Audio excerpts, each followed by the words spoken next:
the Taliban fiasco. Any organization, every organization, before the emergence of Taliban, that is 15th August 2021, and before 15th August 2021 are a different paradigms altogether when we talk of geopolitics. Today, we have in our neighbor a consortium of ICG, International Consortium of Jihad, called Taliban, where 20 terrorist organizations. UN designated terrorists are the foreign ministers, they are the defense ministers. They are our next door neighbors. One of the terrorist groups says, I will not go for Kashmir. Another group of the same consortium says, I'll go for the Kashmir. Which terrorists do you believe now? In my opinion, you don't believe anybody because they're all terrorists at the end of the day. Taliban is back to its old tricks, old tactics, and these jihadis always need an agenda to stick together. The problem is too, you have Pakistan who is the facilitator, who is a mercenary. But the funder of this Taliban, the emergence of this Taliban, the money which is going into this Taliban is coming from China. Today, as a matter of fact, if China is part of any forum beneath, that forum becomes useless, including UNSC. Because how can the Chinese be part of any forum when they believe in expanding their lands on a constant way, when they are financing the international terrorist groups, when they are using ISI to do their dirty job? How did Taliban get all the money? Why did the Afghan warlords never fought? What happened to them? Who paid them not to fight?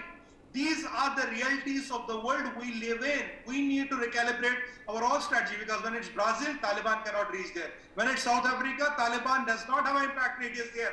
But when it comes to India, they have an impact radius there. These Chinese are the people who are funding them, who are kind of helping them. Who gave them the intel? Who gave them the precise military power? Who gave them firepower? This is a clear Chinese role in the emergence of Taliban, and we are sitting with Taliban and trying to discuss geopolitics with China.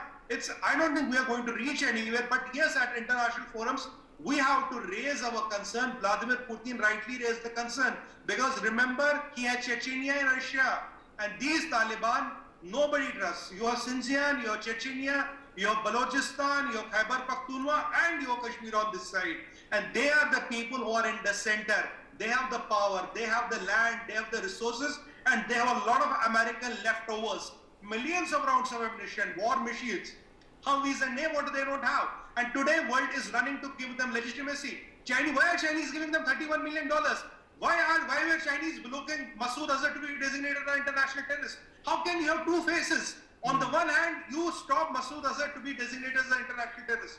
20 terrorist organizations called Taliban, you give them $31 million. And second day you come and say, oh, let's fight terrorism, let's make world a better place to live in.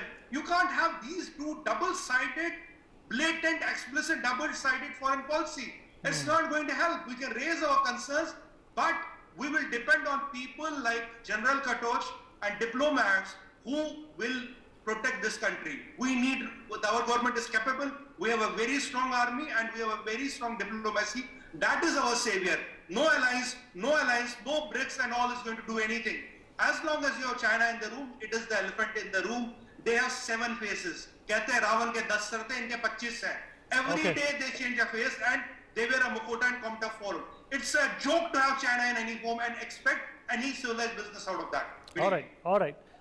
Professor Nalapat, considering Americans have taught us one lesson. Any amount of money, even if you burn trillions of dollars and get 20, 30 mamus and these small chota mota groups to fight for you, you cannot defeat jihad.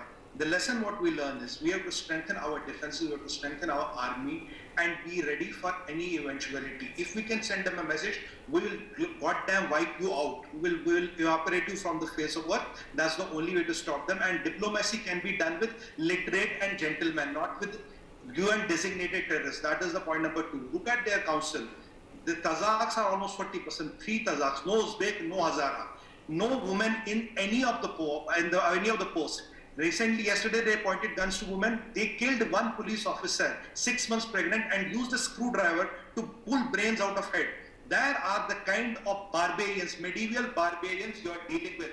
Do not expect any decency for them. Beef up our defenses, beef up our diplomacy, and let's be ready and send them a message. If you cross the Lakshman Rekha, that will be your last day. Absolutely. It's the Lakshman Rekha that perhaps the